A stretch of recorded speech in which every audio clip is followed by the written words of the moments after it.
तीन पंडित रात के अंधेरे में घने जंगल को पार करके अपने गांव जा रहे थे। चारों तरफ सन्नाटा और सिर्फ जंगल की डरावनी आवाजें। तभी विलास जी ने दोनों से कहा, ध्यान रखना, पीछे से कोई भी आवाज आए पीछे मुड़कर मत देखना। अचानक धड़ाम, एक विशाल पेड़ हरिमोहन जी के सामने आकर गिर पड़ा और जब उन्होंने आगे देखा, विलास जी और उनका साथी गायब थे। अकेले जंगल में चलते हुए उन्हें सुनाई दी पायल की आवाज, छन छन छन। फिर पीछे से एक मीठी आवाज आई, आजी सुनते हो, मैं हूँ आपकी कुसुम। लेकिन कुसुम तो 2 साल पहले मर चुकी थी, तो आवाज किसकी थी? सुनिए पूरी रहस्यमय सच्ची आपबीती।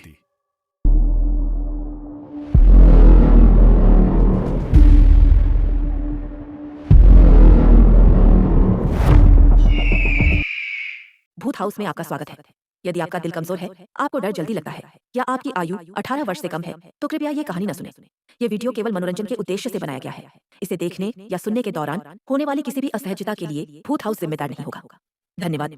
और अब तैयार हो जाइए एक ऐसी कहानी के लिए जो आपके रोंगटे खड़े कर दे। नमस्कार दोस्तों, स्वागत है आपका भूत हाउस पर। आज की कहानी सुनाने से पहले एक विनती करूंगा। अगर आपको हमारी कहानियां पसंद आती हैं तो चैनल को सब्सक्राइब जरूर कर दीजिए, क्योंकि आज की जो घटना मैं आपको सुनाने जा रहा हूं वो सिर्फ एक कहानी नहीं है। ये उन लोगों की जुबानी है जिन्होंने अपनी आंखों से मौत को इतने करीब से देखा कि आज भी उसका जिक्र करते हुए उनकी आवाज कांप जाती है। आज की कहानी हमें भेजी है आध्यात्मिक गुरु आचार्य श्री विद्यासागर जी ने, जो वेद पुराणों के गहरे जानकार माने जाते हैं। इस कहानी की मुख्य सूत्रधार है मोहिनी। बात है कुछ महीने पुरानी। आचार्य विद्यासागर जी अपने पैतृक गांव सोनितपुर गए हुए थे। सोनितपुर आसाम राज्य में स्थित एक छोटा सा मगर बेहद खूबसूरत जिला है, जहां चारों तरफ हरे भरे पहाड़, घने जंगल और बादलों से घिरी वादियां हैं। शहर की भागदौड़ से कोसों दूर यहाँ की जिंदगी आज भी सुकून से चलती है। विद्यासागर जी अपने रिश्तेदारों के घर पहुंचे थे और वहीं पास के एक क्षेत्र में एक धार्मिक कथा प्रवचन का आयोजन रखा गया था। आचार्य जी को ही मुख्य वक्ता के तौर पर बुलाया गया था। यही वो जगह थी जहां उनकी मुलाकात हुई विलास पंडित से। विलास पंडित जी चारीद्वार गांव के रहने वाले थे, वही गांव जहां की घटना आज हम आपको सुनाने वाले हैं।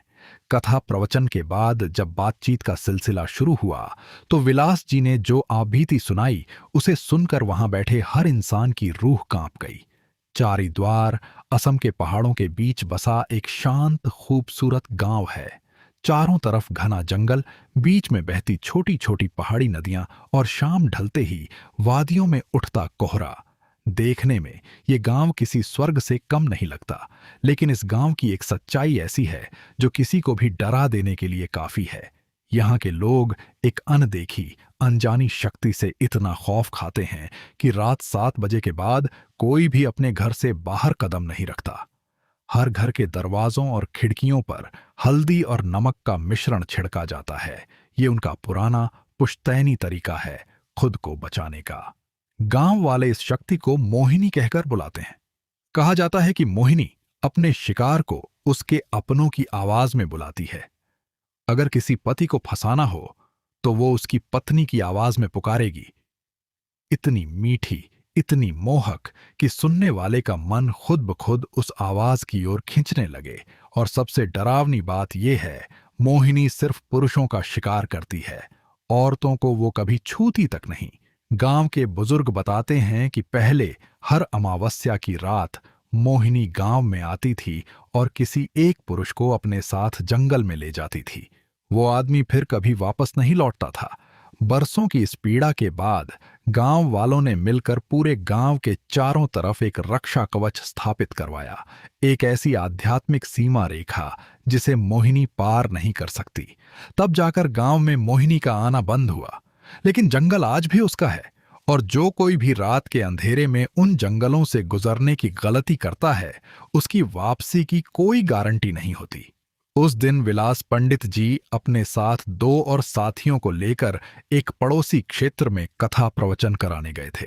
उनके साथ थे गोपाल जी, जिनके घर पर प्रवचन का आयोजन हुआ था, और दूसरे थे पंडित हरिमोहन जी, जो चारी द्वार के नहीं थे, बल्कि विलास जी उन्हें खास तौर पर अपने साथ लेकर आए थे। प्रवचन शाम तक चला। जब कथा पूरी हुई तब तक शाम के करीब 6 बज चुके थे। गोपाल जी ने बहुत आग्रह किया कि वो लोग रात वहीं रुक जाएं। इतनी दूर, इतनी रात को मत निकलिए, उन्होंने कहा, लेकिन विलास जी की मजबूरी थी। अगली सुबह उन्हें एक दूसरे गांव में कथा सुनाने जाना था और वहां पहुंचने के लिए समय पर निकलना जरूरी था। कोई बात नहीं गोपाल जी, हम 1-1.5 घंटे में अपने गांव पहुंच जाएंगे, विलास जी ने भरोसा दिलाते हुए कहा, और तीनों वहां से निकल पड़े। मगर जब वो बस स्टैंड पहुंचे तो पता चला चारी द्वार जाने वाली आखिरी बस तो कब की जा चुकी थी। अब गांव पहुंचने का कोई सीधा साधन नहीं बचा था। कुछ देर इंतजार करने के बाद उन्हें एक ट्रक दिखा। विलास जी ने ड्राइवर से हाथ जोड़कर मदद मांगी। भाई साहब, हमें चारी द्वार तक छोड़ दीजिए, ट्रक ड्राइवर ने कहा। मैं उसी रास्ते से जा रहा हूं, लेकिन गांव के अंदर नहीं जाऊंगा। बाईपास तक छोड़ सकता हूं, वहां से आगे आपको खुद जाना होगा। विलास जी ने सोचा, चलो बाईपास तक तो पहुंच जाएंगे, वहां से कुछ न कुछ इंतजाम हो ही जाएगा। तीनों ट्रक में सवार हो गए। रास्ते भर तीनों ट्रक ड्राइवर से बातें करते रहे, गांव की बातें, कथा प्रवचन की बातें, हंसी मजाक। लगभग 1.25 घंटे बाद ट्रक चारी द्वार के बाएं पास पर आकर रुका। घड़ी में उस वक्त करीब 7-8 बज रहे थे। विलास जी ने ड्राइवर का शुक्रिया अदा किया और कुछ पैसे देने की कोशिश की। ड्राइवर ने पहले मना किया, लेकिन जोर देने पर आखिरकार ले लिए। ट्रक आगे बढ़ गया और तीनों बाईपास पर अकेले रह गए, और यहीं से माहौल बदलना शुरू हुआ। बाईपास पर एकदम सन्नाटा था। न कोई सवारी, न कोई इंसान, न कोई रोशनी। तीनों को उम्मीद थी कि यहां शायद कोई साधन मिल जाएगा, लेकिन दूर दूर तक कुछ नहीं था। पंडित हरिमोहन जी, जो इस गांव के नहीं थे, थोड़े घबराए हुए थे। विलास जी के मन में भी हल्का सा डर था, मोहिनी का डर, जो इस इलाके के हर इंसान के दिल में बचपन से बैठा होता है। विलास जी ने कहा, यहां से हमारा गांव करीब 7-8 किलोमीटर दूर है, अगर हम मुख्य सड़क से घूमकर जाएंगे। लेकिन अगर हम पहाड़ी रास्ते से जंगल के बीच से जाएं तो 1.5 किलोमीटर में ही पहुंच जाएंगे। तीसरे साथी ने पूछा, तो फिर पहाड़ी रास्ते से ही चलते हैं ना? विलास जी कुछ पल चुप रहे, फिर धीरे से बोले, ठीक है, चलते हैं, लेकिन एक बात ध्यान रखना, पहाड़ी से उतरते वक्त अगर पीछे से कोई भी आवाज आए, चाहे वो आवाज कितनी भी जानी पहचानी क्यों ना लगे, पीछे मुड़कर मत देखना। मन ही मन हनुमान चालीसा का पाठ करते रहना और मेरे पीछे पीछे चलते रहना। किसी भी हाल में एक दूसरे का साथ मत छोड़ना। दोनों साथियों ने सिर हिलाया, लेकिन उनकी आंखों में जो डर था वो साफ झलक रहा था। तीनों जंगल की ओर बढ़ चले। रास्ता संकरा था, दोनों तरफ ऊंचे ऊंचे पेड़ और सिर के ऊपर टहनियों से छनकर आती हल्की चांदनी। हवा में एक अजीब सी नमी थी, जैसे बारिश होने वाली हो, मगर आसमान साफ था। हर कदम के साथ सन्नाटा गहराता जा रहा था। कभी कभी दूर से किसी जंगली जानवर की आवाज आती, कभी पत्तों की सरसराहट। तीनों मन ही मन हनुमान चालीसा का पाठ करते हुए आगे बढ़ते रहे। किसी की हिम्मत नहीं हो रही थी कि इधर उधर देखे। अचानक तीनों को महसूस हुआ जैसे कोई बेहद तेज रफ्तार से उनके बगल की झाड़ियों से होकर गुजरा हो। पत्तों की तेज सरसराहट और फिर एकदम खामोशी। तीनों का दिल धक धक करने लगा, लेकिन विलास जी की हिदायत याद करके किसी ने भी गर्दन घुमाकर नहीं देखा। तीनों बस आगे बढ़ते रहे। कदम थोड़े और तेज हो गए। 20-25 कदम और चले होंगे कि अचानक पंडित हरिमोहन जी, जो सबसे पीछे चल रहे थे, उनके ठीक सामने एक बड़ा पेड़ धड़ाम से गिर पड़ा। लेकिन अजीब बात यह थी, पेड़ गिरने की वो जोरदार आवाज आगे चल रहे विलास जी और उनके दूसरे साथी को सुनाई ही नहीं दी। जैसे वो आवाज सिर्फ हरिमोहन जी के लिए ही थी, उन्हें रास्ते से भटकाने के लिए, उन्हें बाकी दोनों से अलग करने के लिए। विलास जी और उनका साथी बिना कुछ जाने आगे बढ़ते चले गए। हरिमोहन जी किसी तरह गिरे हुए पेड़ को पार कर आगे बढ़े, लेकिन जब उन्होंने सामने देखा, विलास जी और तीसरा साथी दोनों गायब थे। कहीं कोई आहट नहीं, कोई रोशनी नहीं, बस घना गहरा अंधेरा और जंगल की डरावनी खामोशी। हरिमोहन जी हैरान परेशान हो गए। उन्हें समझ नहीं आ रहा था कि वो कहाँ जा रहे हैं, किस दिशा में जा रहे हैं। मगर एक अजीब सी बात थी, वो रुके नहीं। पैर मानो खुद ब खुद आगे बढ़ते जा रहे थे। दिशा का कुछ पता नहीं, बस चलते जा रहे थे। तभी उन्हें एक आवाज सुनाई दी, छन छन छन। पायल की आवाज, धीमी मगर साफ। घने जंगल की उस खामोशी में वो आवाज जैसे सीधे कानों में उतर रही थी। हरिमोहन जी को विलास जी की बात याद आई। पीछे मुड़कर मत देखना। उन्होंने खुद को संभाला, आगे बढ़ते रहे। और तभी बेहद धीमी मीठी आवाज में किसी ने पुकारा, आजी, सुनते हो? हरिमोहन जी का पूरा शरीर सुन्न पड़ गया। ये आवाज, ये तो उनकी पत्नी कुसुम की आवाज थी। वही कुसुम जो 2 साल पहले इस दुनिया को छोड़कर जा चुकी थी। उनका शक धीरे धीरे डर में बदलने लगा, फिर डर एक अजीब से मोह में। आवाज इतनी मधुर थी, इतनी अपनी सी कि उनके पैर खुद ब खुद रुकने लगे। आज ही सुनते हो, मैं हूं आपकी कुसुम। एक पल के लिए हरिमोहन जी बिल्कुल ठहर गए। उनका मन कह रहा था, पलट कर देख लो, शायद सच में वही है, शायद भगवान ने कोई चमत्कार किया हो। उनका हाथ धीरे धीरे पीछे मुड़ने के लिए उठा और ठीक उसी क्षण उन्हें विलास जी के शब्द याद आ गए, चाहे कैसी भी आवाज आए, पीछे मुड़कर मत देखना। हरिमोहन जी ने बड़ी मुश्किल से खुद को रोका, आंखें बंद कर लीं और मन ही मन हनुमान चालीसा तेजी से दोहराने लगे। तभी अचानक पीछे से किसी ने उनके कंधे पर हाथ रखा। हरिमोहन जी का दिल एक पल के लिए रुक सा गया। डर के मारे उनकी सांस अटक गई। अरे, कहां चले गए थे आप? हम आपको कब से ढूंढ रहे थे। ये आवाज विलास जी की थी। हरिमोहन जी ने पलट कर देखा तो सामने विलास जी और उनका तीसरा साथी खड़े थे। एक पल के लिए तो उनकी जान में जान आई, मगर दिल अब भी जोर जोर से धड़क रहा था। तीनों ने कुछ देर सुस्ताते हुए थोड़ा और चलकर आखिरकार विलास जी के गांव चारीद्वार का रास्ता पकड़ लिया।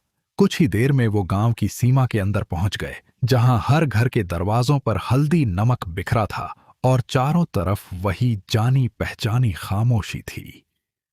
घर पहुंचकर हरिमोहन जी ने विलास जी को जंगल में हुई पूरी घटना बताई।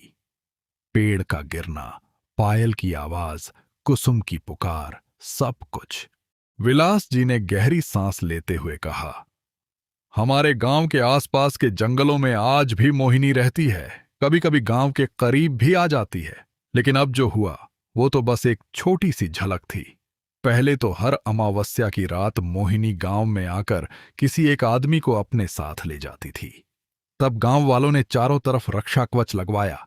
तब से गांव में उसका आना बंद है। बातें करते करते रात गहरी हो गई। थके हारे तीनों जल्दी ही सो गए। रात के कोई 1:30-2 बज रहे होंगे। अचानक हरिमोहन जी नींद से उठ बैठे।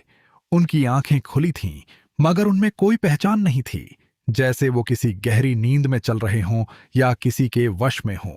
वो चुपचाप उठे, दरवाजे की ओर बढ़े और उसे खोलकर बाहर निकल गए, सीधे जंगल की दिशा में।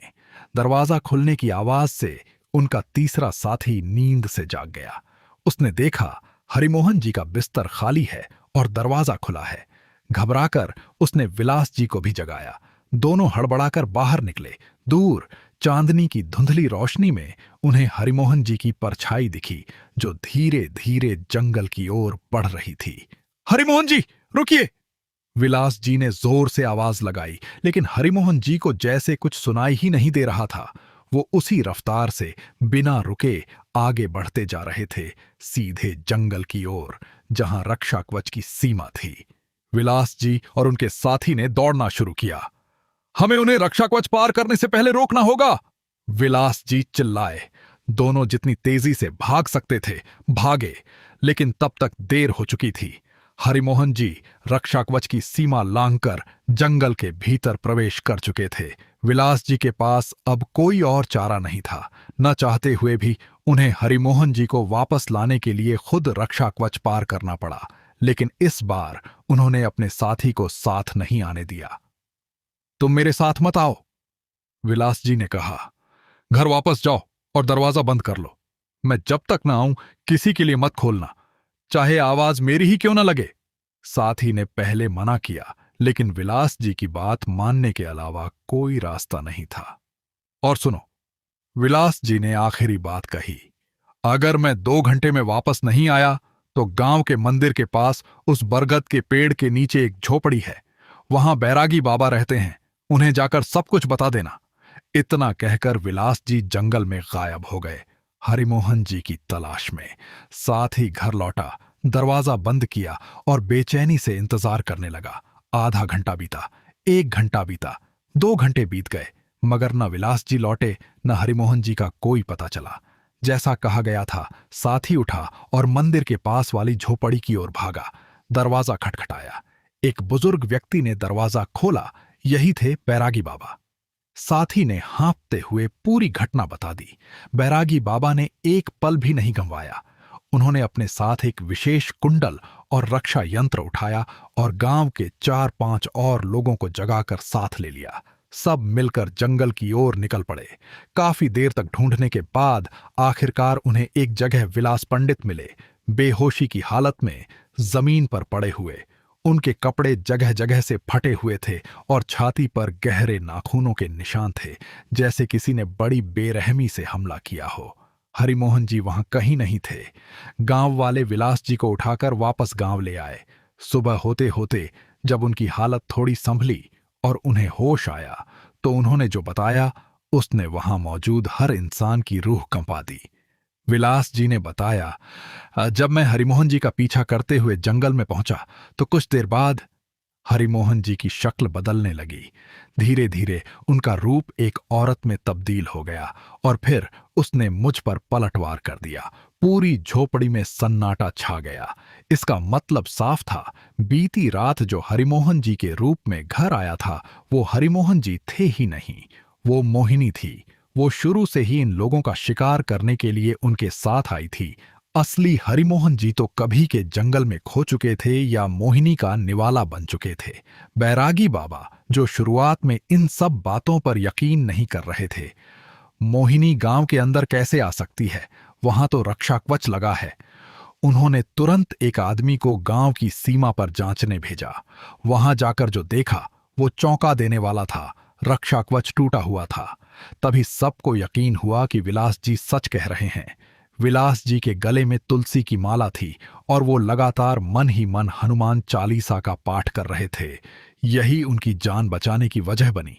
कहते हैं, जब भगवान पर पूरी आस्था हो तो बुरी शक्ति चाहे कितनी भी ताकत लगा ले, वो नुकसान नहीं पहुंचा पाती।